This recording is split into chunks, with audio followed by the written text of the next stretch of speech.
feel free to get us started. Okay, cool. So hi, welcome everyone. It's nice having you all here. So for today's workshop, we're going to be talking about, where's Waldo but AI edition. So where we find AI in different related or not related industries, but just in different industries. So yes. So to get started, I want to talk about the Center of Excellence for Women in Technology. So we're part of a student alliance team for the center.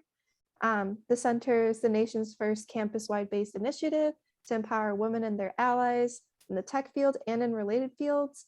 And the center strives to promote growth and learning and development in both your personal and professional life. So we hope that with today's workshop that you guys can gain something valuable from this. So I'm going to pass it to Bhavika to talk about our team specifically. So Bhavika.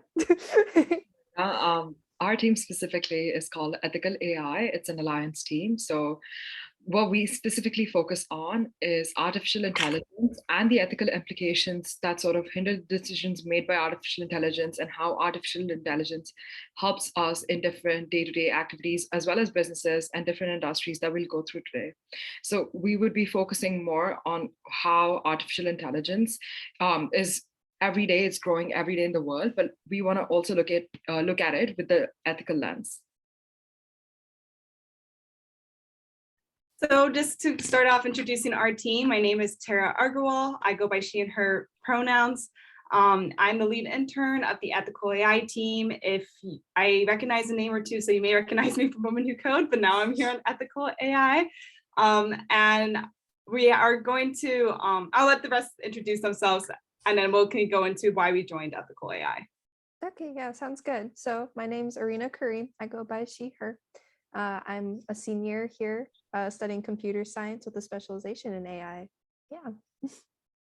Hi, everyone. My name is Bhavika. I'm also a senior at IU, and I'm studying finance and digital technology management. And I'm an intern with Ethical AI, and my pronouns are she and her. So all of the people on our team, as you can kind of tell, I'm also a marketing major and computer science major. So we're all very different type of fields. And I think that's super exciting. And that's why we are here today. For Ethical AI, my passion has really just been that technical literacy and understanding how things work. I think AI has a lot of power to empower people's stories and to share people's stories, but it's important that we question how we're doing that.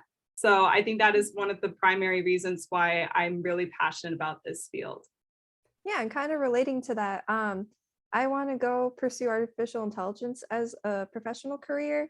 And I want to make sure that I'm implementing safe technology and that I'm aware of how to do that. So that's why I also joined. And I've been learning a lot of things from these two lovely people. So So for me specifically, the reason I joined artificial intelligence, unlike Arena, I do not have a very technical background, but I am interested in tech because tech is all around us and we use tech in everyday life. So I just wanted to get a bit more information about what tech is, as well as what artificial intelligence is. And I think I've always been more interested into how do we make things more ethical and how do we make things more equitable for everybody around us. So that's why I'm interested in ethical AI, and we'll dive deeper into that today. So for the goals for this session, we would be providing you a brief overview of what artificial intelligence is, what it encompasses, as well as what AI, ethical AI is. Next thing we'd be talking about is a fun industry wheel, which we'll turn around and then you can see how that would go. And we talk about different industries, and I'd love to hear from all of you guys as well. What do you guys think about those industries and how do you think the artificial intelligence plays a role in that, as well as that I also want to start us off with a share of, if that's okay. And you know what, let's everyone drop your name. I can see your name. Drop your major in the chat. And how much you've been acquainted with AI on a scale of 1 to 5, 1 being not acquainted at all and 5 being really acquainted, and we're probably majoring in that. And also a fun question for you guys. Tell me, what pizza topping do you like? And the chat can go off now. Thanks, Pandita. So finance, 1. Okay, I was there when I joined the team, so I was not acquainted with that. Pineapple? Rena called it. I knew it. I knew it would happen. I love pineapple too. Everybody's like, Yeah, they don't support me when I love pineapple. I'm in the same boat, Samantha. Feel free, if it is easier, to also unmute. You can unmute. We will have jalapenos, cheese. Yes, I'm a classic cheese pizza girl, so totally relate there. Awesome. So I Sick, I know that. I love to see the diverse range of not only pizza toppings, but also of majors. We mentioned the pizza toppings because, as you'll see shortly, our wheel looks a little bit like a pizza unintentionally. And so definitely just thought that would be a little funny question to ask as well. So I'm going to go briefly into what is artificial intelligence. It was a term that was first coined by Alan Turing. And you have this quote talking about how it's the science and engineering of making intelligent machines. And very like this modern plain English terms, it's basically asking a machine to do something in the process that you would be doing it. So, you know, we train these machines and these models to be able to act autonomously, to take in some sort of input, produce some sort of output, or commit some action, similar to how we would go ahead and evaluate those things. So for example, if I'm hungry, I would eat, right? And that ideally, if you were making a robot that could eat food, we would have some sort of input, some sort of output. And this idea of AI has become super powerful, where again, it could be implemented in all these different industries that we're about to cover, as well as have the power to automate a lot of tasks and to really make our lives easier in some ways and produce more personalized aspects of our lives. However, it needs to be monitored, because while we do have AI, there's a stronger need, and there's a big conversation right now talking about ethical AI. So if we were to just build a model or build a machine or build something that has artificial intelligence in it, you know, it could be very easy to kind of not account for all the possible situations or scenarios that machine would encounter. So ethical AI is aligning this artificial intelligence to ethical guidelines, and to take into account certain things like human rights, individual rights, privacy, non-discrimination. A big one about artificial intelligence is that it's trained on data, and a lot of this data that has been collected in the past has already baked in biases to it.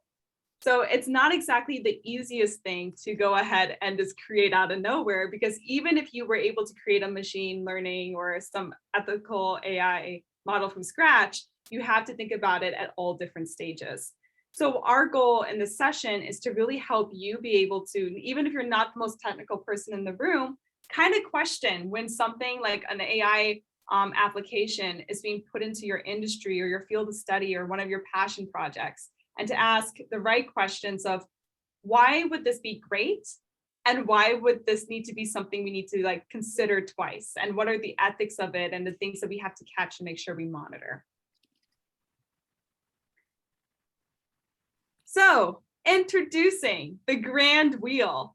So the way that this session is going to go ahead and work is that I'm going to go ahead and start spinning the wheel. Just a simple click. And what I would love is for one of you, any of you, to just say stop. You can unmute yourself real quick and stop it, or you can just drop it in the chat. I'm watching it right now.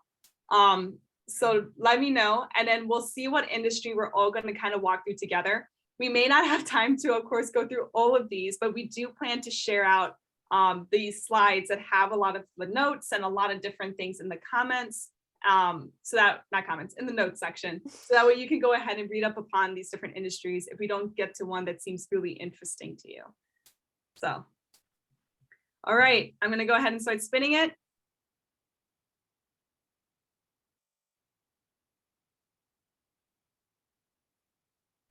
Okay, I'll go first. Stop. So we're gonna go ahead and do social media. So let me find social media.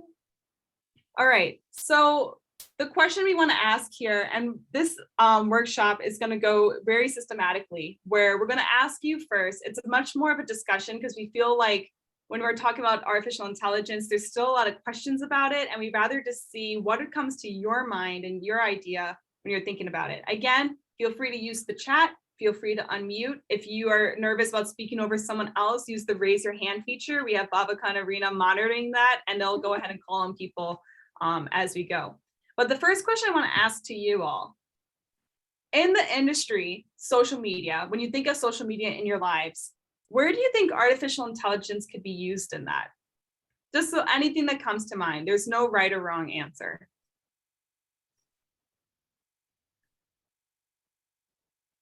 Surfacing posts to my feed, yes. Yeah. That content. Mhm.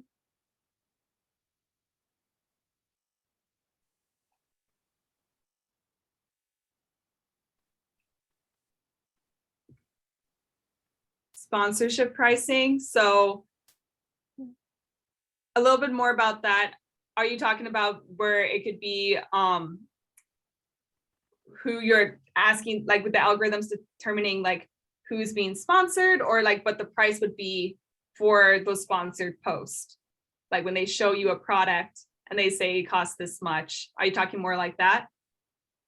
Well, I kind of thought more like if somebody's like trying to decide how much an artist should be paid for a sponsored post. So like maybe based on like their follower counts and stuff.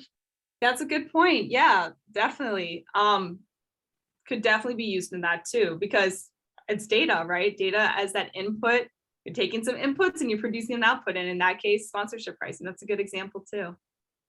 Thank you. So we don't have any raised hands, right? Just making sure. Okay. So the example that we can go over together, someone did say it. So the information that you view is curated by an algorithm that takes into account your location, your age, your preferences.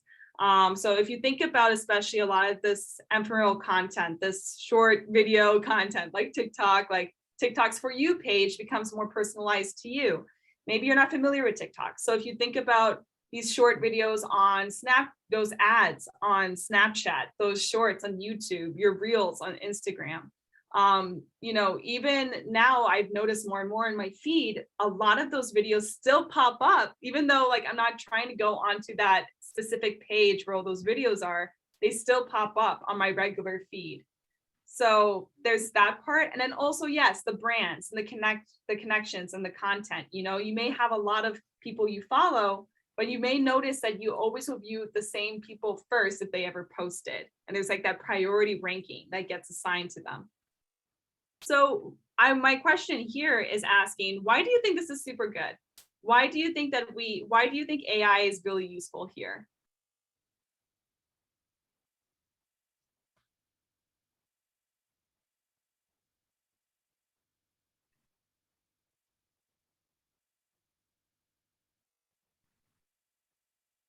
Well, something that I think about that's really good about the AI is that, some of the stuff that I get recommended, it's tailored to what I like. So I usually see more things, more reels or posts on like topics that I like games and comics and such. So I think that's a good thing. Yeah. Exactly. You get to see what you're interested in. Right. Does anyone have any other ideas of why this would be great that we can get this personalized content created? Raise your hand, do the raise your hand function or drop it in the chat, like yes or no. Who in the room right now uses social media of any sort, the ones that are listed on this slide? Facebook, Instagram, if you use any of them, either raise your hand or drop a number in the chat, or yes or no. Yeah. Okay, we got one. Yeah. Okay, so we do, right? Yeah. So my question then is, if we, again, AI is great for this, but what is one thing that you can see? Now we have to think about the ethics of it, right? Where can this ethically go wrong? And when I ask that, what could go wrong when you are getting personalized content to your feed? What is the consequence of that?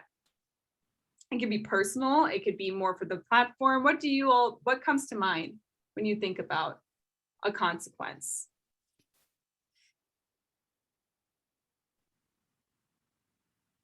Yeah.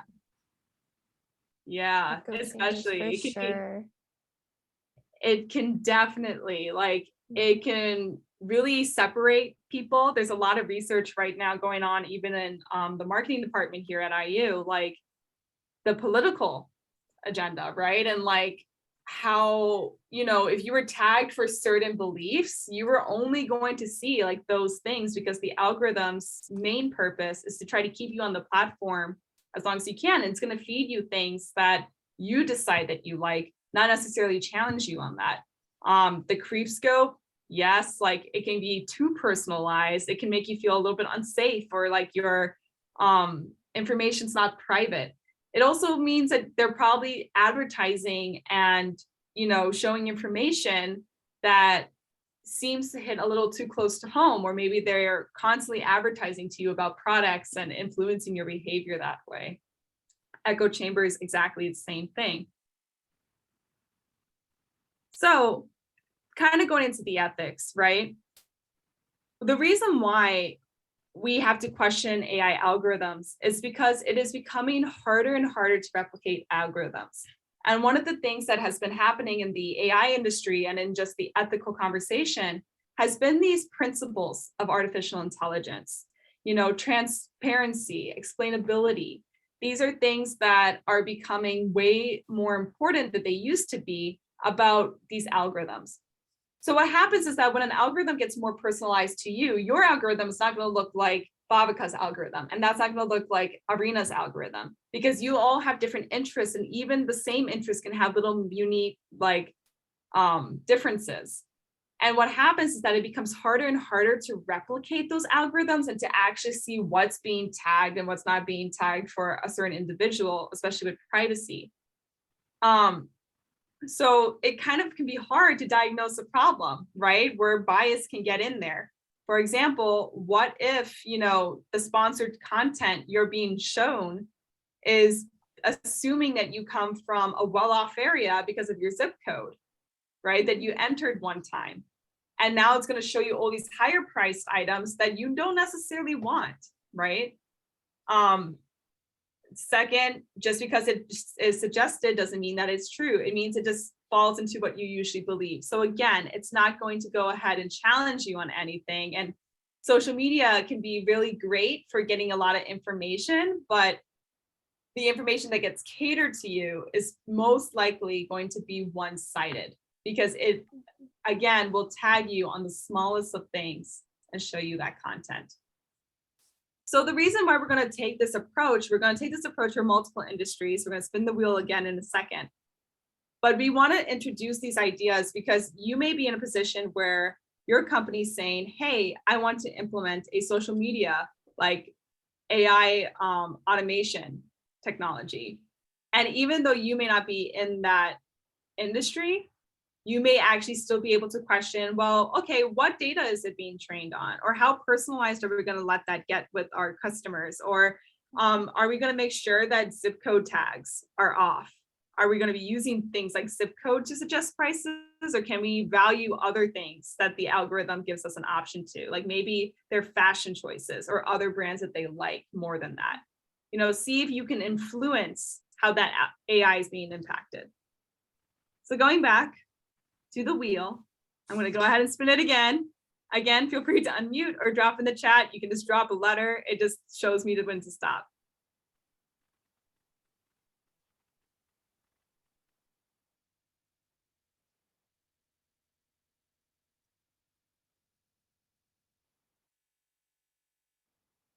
It will keep spinning as much as you guys want.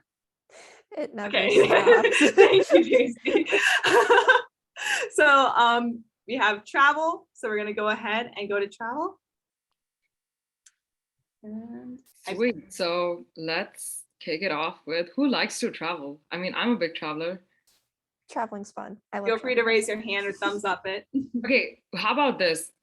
Drop something in the chat, a place where you want to travel, like a dream travel location. I'd love to hear that from you guys.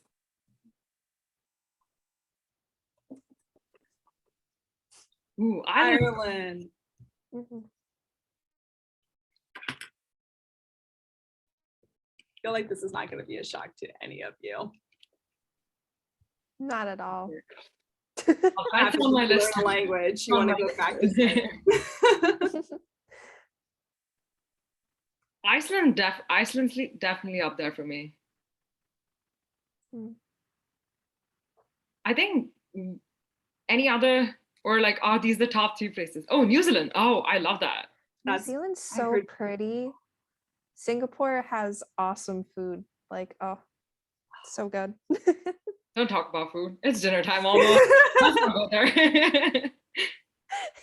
Sweet. All these places, all these amazing places. How do you get there from United States? You take a flight.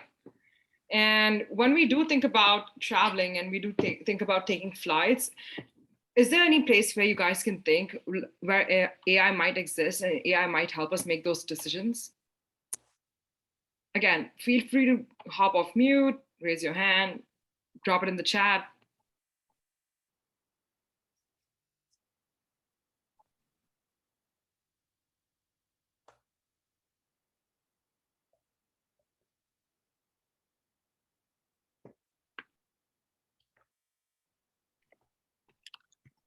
Going once. Oh, flight booking. Yeah. Yeah, definitely flight booking.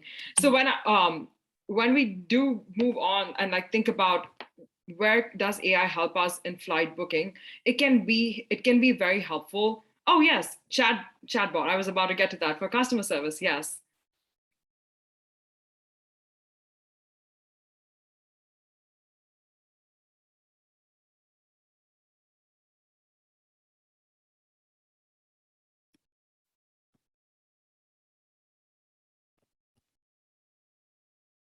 Awesome. So as we move on to the next slide, and one of you mentioned chatbots. So chatbots are actually replacing travel agents. For when I do talk to my dad about like taking a flight somewhere, he always used to talk to me about like how he had to go through some travel agent who would book tickets at a cheaper price. Now we don't sort of face that issue. We can just go to Trivago, or we can go to fly scanner or like kayak or things like that, and like just book the flights right away, and it gives us comparative pricing for the days as well as different times. Even with the hotel booking, something similar can be noticed, and they always provide better recommendations. I think I can point out the good things about this. One of the good things is like I get a cheaper price. I can compare so many websites, which is great. If I do have any specific questions, I don't have to call the travel center, or I don't have to call the agent and ask them, oh, like, do you guys have this tickets? Like chatbots are always available, ready to help you out.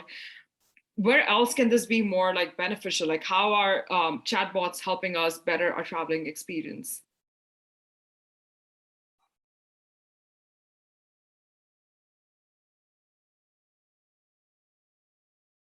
Oh, sorry, you muted.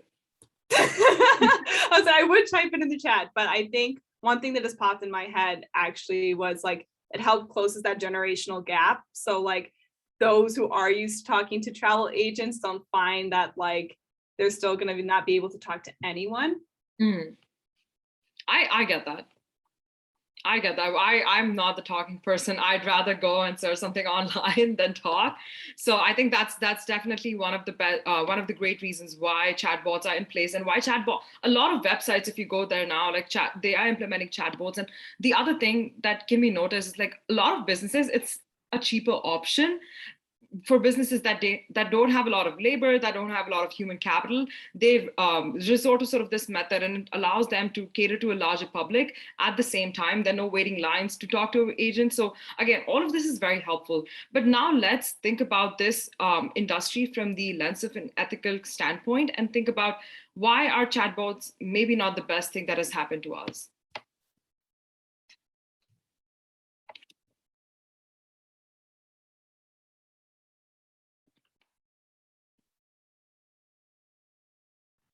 I did not want to spoil that. I'm so sorry. And I also was muted, but I apologize. Oh, you're good. Well, now that we're almost there, moving over to the next slide, we can talk about the ethical implications of this.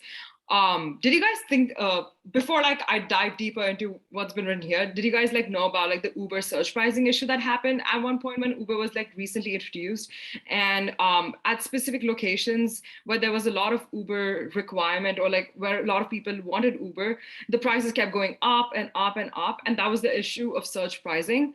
That was again an ethical concern with AI, and the company was making a lot of money off of it. The Uber drivers might not be making a lot of money out of it, but there was an ethical issue sort of concerned with it, and it was brought to news by a lot of news channels, and it was like sort of alerted, and now Uber does not do surge pricing to that extent. And moving back to the travel again, like what does happen when you talk to chatbots is also, you also put in a lot of data.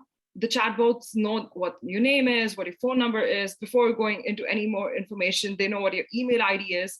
There are a couple of things that are associated with that, and that can lead to data theft, because again, all of these information is stored in a computer, is stored in a data set. So it's very easy to sort of forget about those privacy concerns and move forward with it. So that's one of the reasons why we need to think about travel from an ethical lens. Are there any other things that come to your mind when you think about the ethical aspects of traveling or using chatbots, or something that concerns you, something that you don't like about that? I'd love to hear from you guys. I know that something from Oh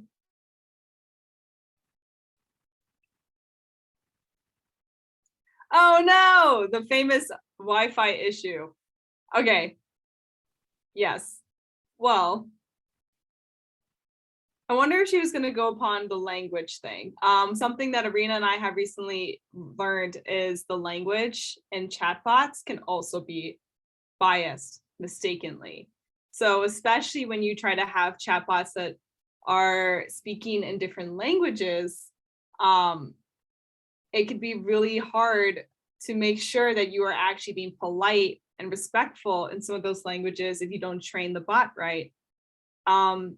In addition, like not being accessible, like say that you are you are a Hispanic family, your mother who only can maybe speak Spanish is trying to access this flight, and she wants to ask a question, but the chatbot's not picking up the fact that she can, like she's typing in Spanish or that she speaks a different language.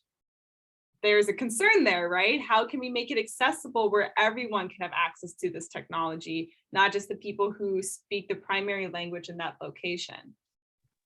That was what I was going to say. My grandparents have been struggling with that, where they speak in like not English, they speak Bengali. So whenever they try to talk to chatbots, they just don't know what's happening, and so they just ignore everything with chatbots. So yeah. No, I totally get that. And I think that is definitely an underlying issue. Another thing that the chatbots do is they don't take into consideration the pronouns. A lot of chatbots are not equitable in that aspect. So when you do say something, it's they refer to like you in like different pronouns. So that might not be the best, might not be, and like that's one of the concerns. There are definitely a lot of concerns surrounding this, but again, they make our lives so much more easier. They save so much time. So that's why, again, we're talking about industries from we're talking about AI from a lot of industries perspective, just because it allows us to look into, yes, AI is really helpful and it allows us to, and then it actually makes our life a lot more easier. But like there are some ethical concerns behind it, and we are sort of like bringing out the issues to you so that maybe next time in the future, when you are building those amazing softwares and working in those startups, you can sort of find out where there are ethical concerns. And now we go back to the famous wheel. Before we spin the wheel again, I'd like to drop this evaluation form. It serves as a feedback system for us to, figure out how we're doing and if there's anything else we'd like to see in the future. And the center is also going to pick 5 people at random for whoever completes the evaluation for a $25 Starbucks gift card. So I'll put the link in the chat and I'll drop it again at the end if you don't catch it this time, but it'd be greatly appreciated if you could take the time to fill it out. Wait, can I fill it out? No, Babika, not on your own event. I was just about to ask, like. Yes, this is very typical ethical AI behavior where Babika and Arena really do try to have fun with the system. Because that's very ethical of them, as you can tell.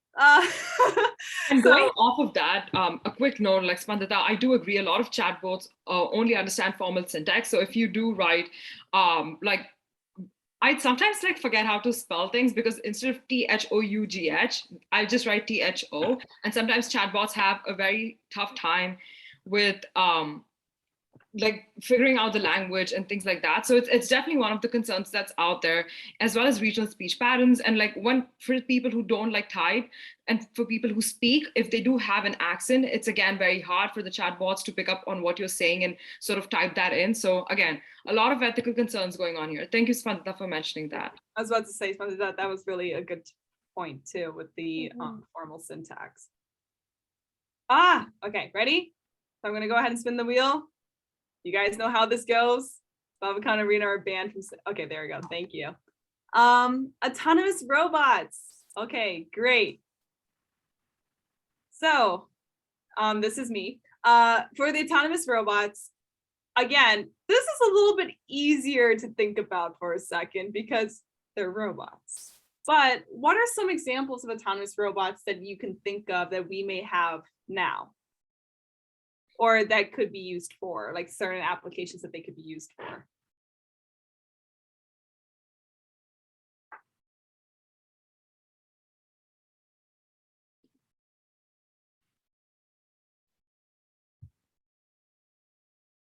Vehicles, yes.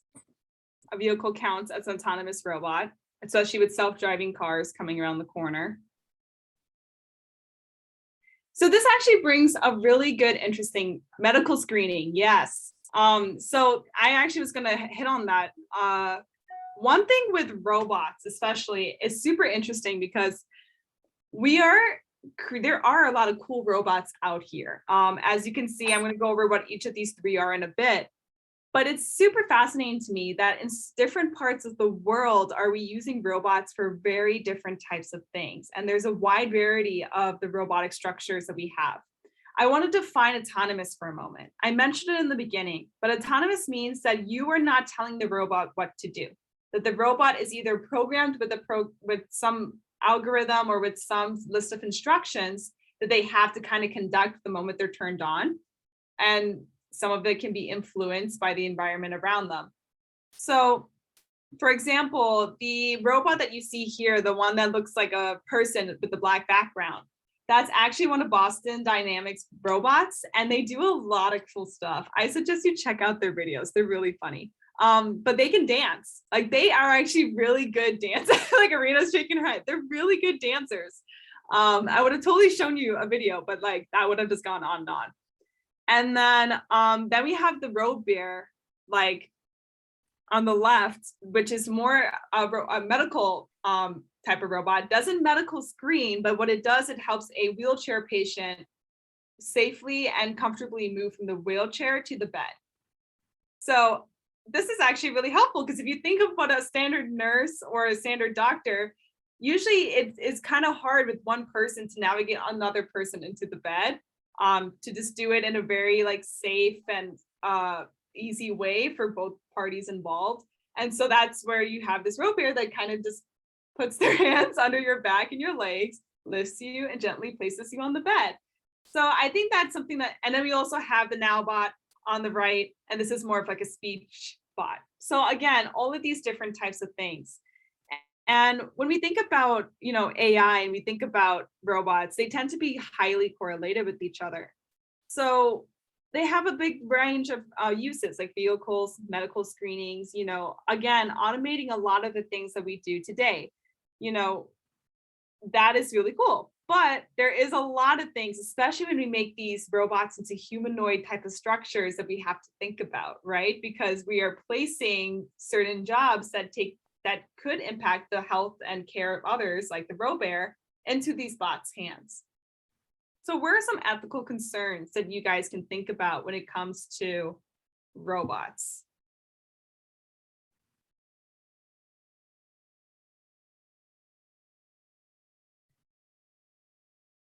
What can make you hesitate to interact or see or to use an artificial intelligence enhanced robot?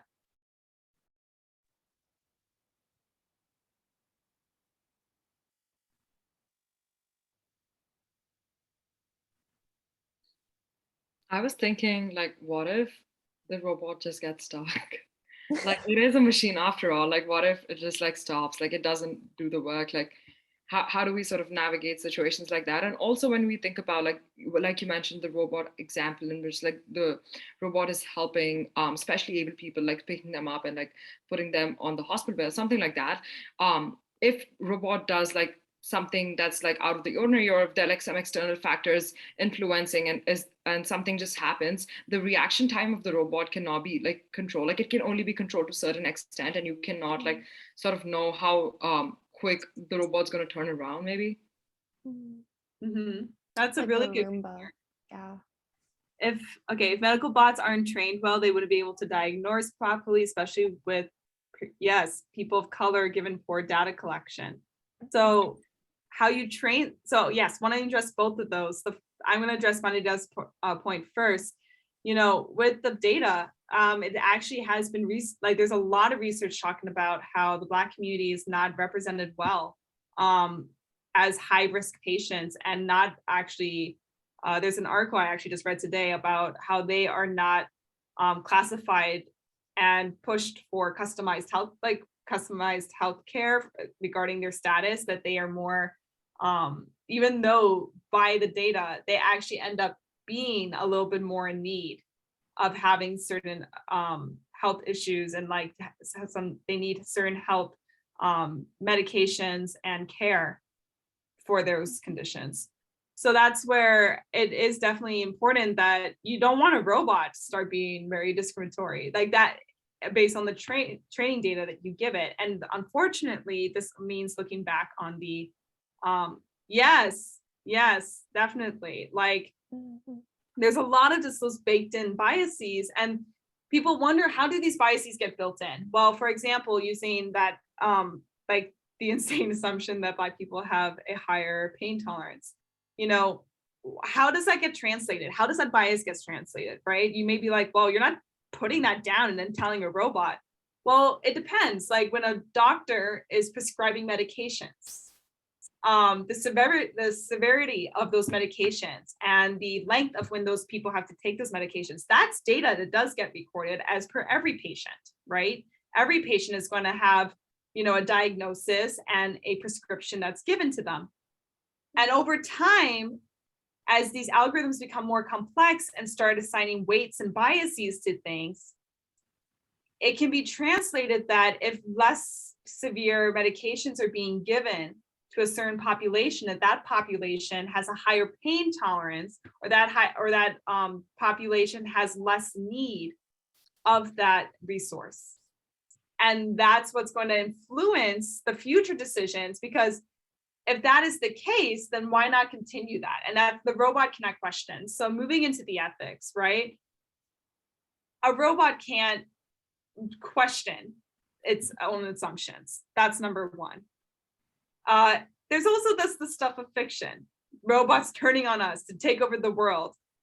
And it's really important to understand that, we still must place a large importance on how we program robots to, again, make those decisions, and to always have a control factor. Control is one of those other principles that we were talking about, because there is the question of, to what extent that you implement artificial intelligence and robots, where if you hinder a robot from completing its task, what is that robot allowed to do? And in my case, I always say the safest implementation of that is it should just turn off. It should stop, because I'd rather be stuck with a stopped robot, like Bhavika mentioned, than a robot that would take to certain other actions that could be harmful to others. So again, it's just thinking about those principles. I just want to make sure, because I know we have maybe time to go through one more industry before we wrap up. Can I see some thumbs up or drop a number if these are making sense to you, if these examples are helping, if there's an industry that you would like us to really hit on before we leave? Can we go back and see the industries? There we go. Here, I may just do this so you can kind of see it a little easier. You could choose one. We don't have to spin the wheel. if you drop in the chat that you'd rather spin the wheel, then we'll spin it. But like, Yeah, it doesn't there's a matter. lot of good ones. So we understand if there's something that's applicable to you that you really want to know. Dating. Ooh. Stop. I presented enough, Marina. But we have people who say that they want to hear about dating. Okay. Oh, so I thought that was you. I didn't, my chat disappeared for a second. Okay, yeah, Oh, okay. no. You just give the It people was what they want. Okay. no, So I you're want stuck to with me again for this industry.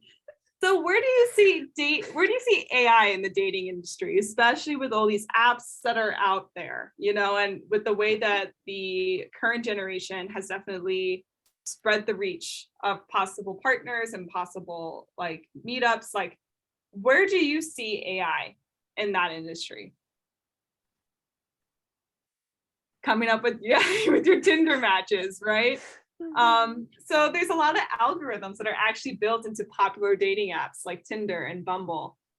And when you think about it, it's just almost like your Instagram, right? They're going to take in certain things. No, they're going to take in certain things to customize your feed, right? Certain apps like Bumble do give you the option to kind of filter things. So I know an example is say that you are very passionate about, you know, your religion, and having the same religion as your potential partner is important to you. You could actually filter by religion, or you can filter by something like height. You can, so all these different things, right? Really kind of really go ahead and kind of customize your feed. And what's good about it? Well, again, why would an AI algorithm help you in this industry of dating? Like having these apps customize your feed. It's a very easy answer, I promise.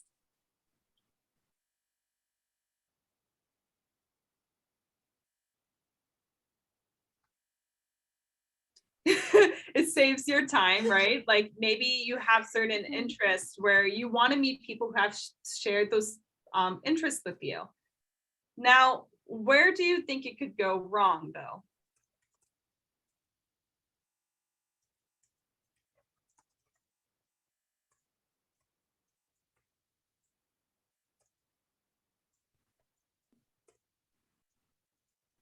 Racial bias, you nailed it.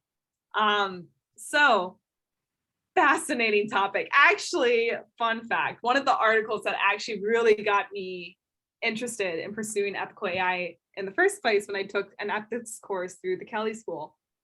So one thing I learned about these dating apps, because again, many apps and many AI algorithms that are built out there were not built with ethics at the forefront.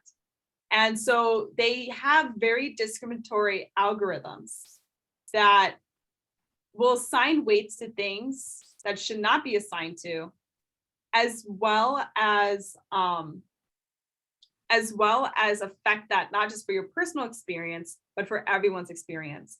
So the article that I read about this was super fascinating, where it was talking about, you know, if you have a particular preference of what someone looks like, are you being discriminatory? Or do you just have a preference? You know, where's the line between, and that's what an ethical conversation is. It isn't about a right or wrong. It's about two things that you can argue to be right. Like, I'm a person. Dating is talking about a partner in my life, or, you know, one of many. And like, this is something that that will affect my life. I should have the right to have a preference. But at the same time, it's like, well, if you're affecting, you know, others too, and if you are affecting someone else's experience with that preference, then that's starting to become discrimination.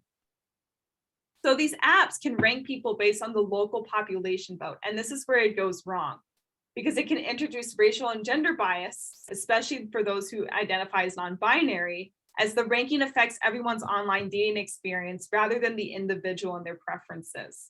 So what happens, and also the founders of Tinder were not exactly ethical in what they would rate as a good match profile. Like, so not only is everyone affecting each else's ratings in the area, so if someone gets more matches than someone else, they are raised on this rank, and they will be shown more potential matches that are also on that level. Where if you do not get ranked that high, you will be kind of categorized with people of your level, right? But you could have interest shared with someone between these different levels that you aren't able to see each other because of the way that this algorithm works. And a lot of the times it's based on people's biases and preferences of the area, which again, no society is perfect. There's definitely racial and gender bias wherever you go. And that's definitely going to impact not only your experience, but others when you swipe.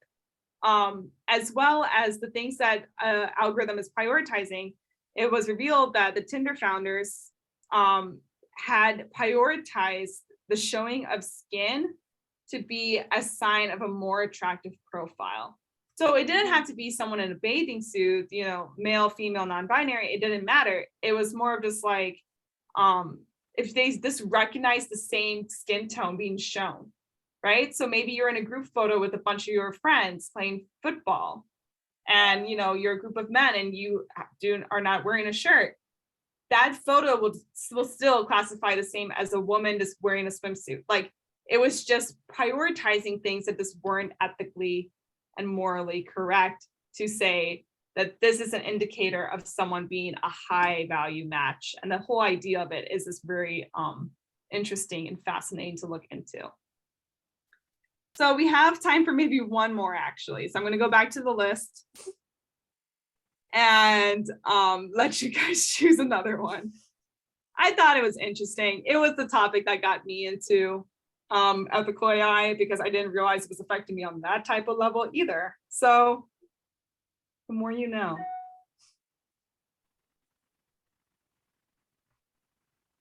Finance. Okay, so where do we think we see AI in this industry?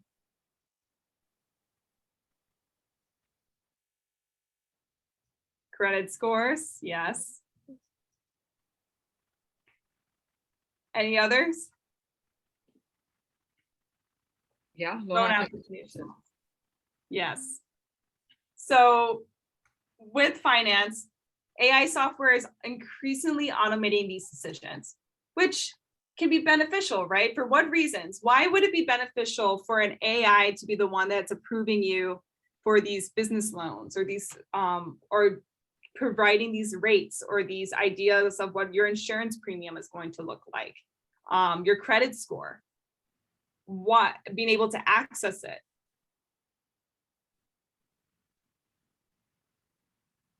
Yes, it can be. So the predicted rates or premiums are based on these big data sets that are general for your area, and more just with more people in mind versus the decision of one individual. What does it also save for the person who's trying to get this information?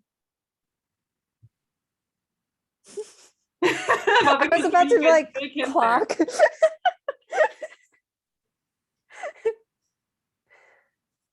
It saves time. Yes, it saves time. So, especially if you are a small business and you're trying to get moving and being that first mover advantage into the market, getting that small business loan right away and getting approved for that is great. However, just because we don't have an individual looking over it and we have these quick decisions being made, it doesn't necessarily mean that that's the best thing for it to happen, best thing to happen. Why would this be bad?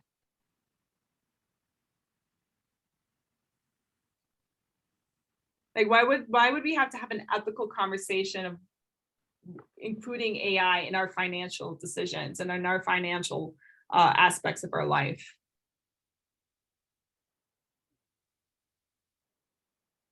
We love a good scandal. Yes. Yeah. So, when it comes to the ethics, especially for a topic like finance, biased AI could have a life-changing impact when it comes to your finances. Oh, yeah. Yeah. So I'm about to hit on that. A 2018 study conducted at UC Berkeley found that consumer leading technology, a lot of finance tech, discriminates against minority applicants.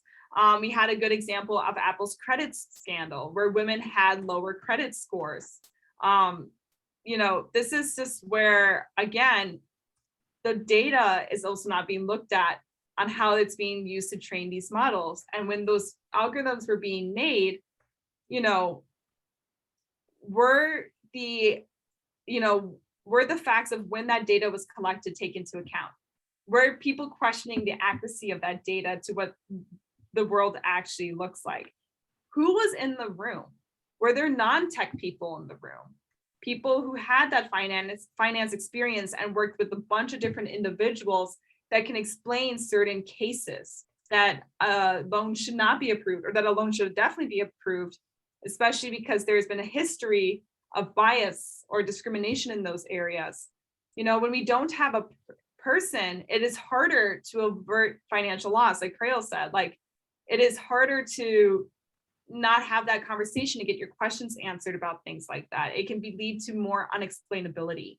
If you're denied a loan, or you're given a very high insurance rate and premium, again, these algorithms are super hard to replicate.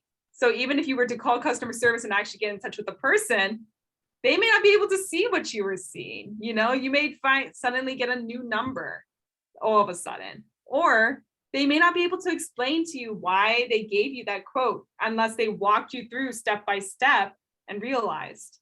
So this is something that's been super interesting to me too, is just like there is value in human connection. And that is what ethical AI is about. It's about still keeping people at the forefront of your conversation, but to just consider that we don't want AI to be making the big decisions. So if you find yourself in your industry or in your future career, having the power to talk about whether a certain AI algorithm is implemented, to think about how much of a scale will this algorithm actually have, right? How much power will this algorithm actually have? Is it going to be helping me automate and save time on something day to day? Or is it going to go ahead and,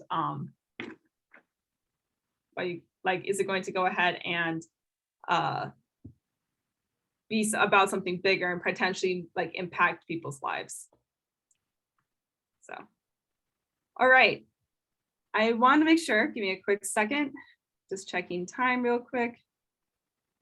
Oh, did I skip a question? Okay, sorry. Babka, what was the question that was asked about dating? Was there? Arena, do you want to go over that question itself? There was a question from Elaine in the Huva chat about what algorithms were built into the dating app. So Elaine, with what Tara was saying, did that kind of help, or would you want us to go into more detail about it? I'm so sorry I missed that. I thought I was looking. It's okay.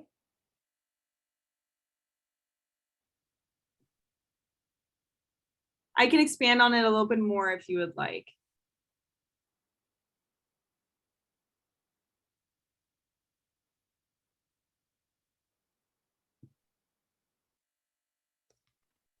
I'd like to hear a bit more about that. Okay, so just clarifying the question, it was just about the different types of what type of algorithm is built into it. Yeah, I think that's okay. So I don't know how technical you would like me to get, and of course, because these are company-owned algorithms, I'm not gonna be able to say what exactly was their type. But the way that these algorithms work is that it kind of takes in the polling of a location. So there is a, okay. All right, making sure. I will just sum it up real quick. So in a geographic location, right, it doesn't matter about the individual and their set range. Well, it does. I'll tell you in a second. So what they do is that each person who signs up for these algorithms are associated with the rank in their area, right? And that's I don't know how they calculate that area. If it's a city, it's probably going to be way narrower than it is when it's maybe more of a suburb. And what happens is that when you get swiped on, not necessarily when you match, when you get swiped on, your rank goes higher. However, before you even go ahead, there are other ways to increase your rank. And there are other ways that the rank gets calculated, like how your profile is set up, right? If you filled out all the parts of your profile, that helps. If certain things get triggered, like what I mentioned about how much skin is showing, that gets triggered into your ranking as well. And so what happens is that when you set your preference of what geographic location, it's going to pull in all those people into a ranking list. And then it's going to block you from a specific level because they want to try to get you to get premium. And usually premium means that you have access to higher ranked matches, like the people who ranked higher. So this is how they kind of build their model, is that they really want, if you want to get a higher ranked match, you go ahead and you can like buy premium to have access to that higher rank. So they have to bar you somewhere where you're not going to be able to meet those people naturally in your swipes. So that's kind of just like a little bit of how they use the algorithm to like get a business model. And again, some of the things that it's based off, not exactly appropriate, not exactly the best thing. So I'm just gonna quickly, I did not think about how giving myself a button to go to the end, so bear with me for a second. As you see, we have a bunch of topics that we cover, and we're gonna definitely send this out to you. So I did not mean to spoil this. But okay, going on to the next steps. So this has been a pleasure. Thank you all who have participated. Thank you for coming and listening and taking the time to learn too. So we know that ethical AI is a fascinating topic, and we're so excited to announce that we have a lot of events coming up, a lot of cool partnership events. In April, we have some stuff dealing with the ethics of cybersecurity. We have some things dealing with design and the ethical design principles with another guest speaker. And then we will also, on April 13th, be doing a demystifying machine learning workshop. So we're super excited for that one. Oh my goodness, please excuse the train. I live near the train track. But that's, I really am trying to get through it. But that's where demystifying machine learning will go into the ethics of machine learning. What is machine learning versus the AI, and etc. Arena, would you like to kind of talk about what both of these links are? Yeah, so the first link on the left is a link to our Slack where we post some fun content every week. So you are more than welcome to join us, join the community. We're pretty fun. And then this QR code on the right is for the evaluation form that I also dropped earlier in the chat. I'm going to put the link in the chat too, again. So if you have the time to fill it out, that'd be greatly appreciated. And yeah, if you have any questions, feel free to reach out to us, whether that be through Hoova or if you join the Slack, feel free to say hi, because I will definitely scream hi to you when you're in the chat when you join. But yeah, it's such a delight having you all here. So thank you for coming. Yes. And please, if you have any more questions, feel free to drop it in the chat. We can stay for a little bit. Yeah. Thank you guys for coming. Yeah, and learning about it. It's always great to see interest and to see it. It's an important topic that I think everyone should be aware of how it affects them. So thank you. You did a good job. That's the best presentation so far. Oh, thank you. Did you hear me? Yes, we did. Yeah. Thank you. Thank you so much, Elaine. We really You just made us all, oh gosh. That's the best presentation so far. Thank you, guys. No, thank you. Thank you for Bye. coming. Thank you Take so care. much. Bye. Thank you. Thank you for coming.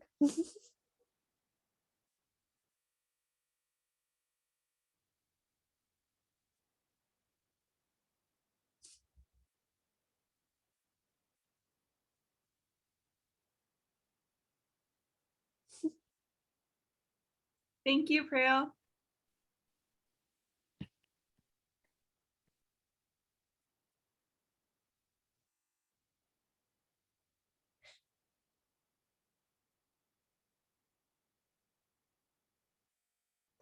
Wait a second, let me stop the recording.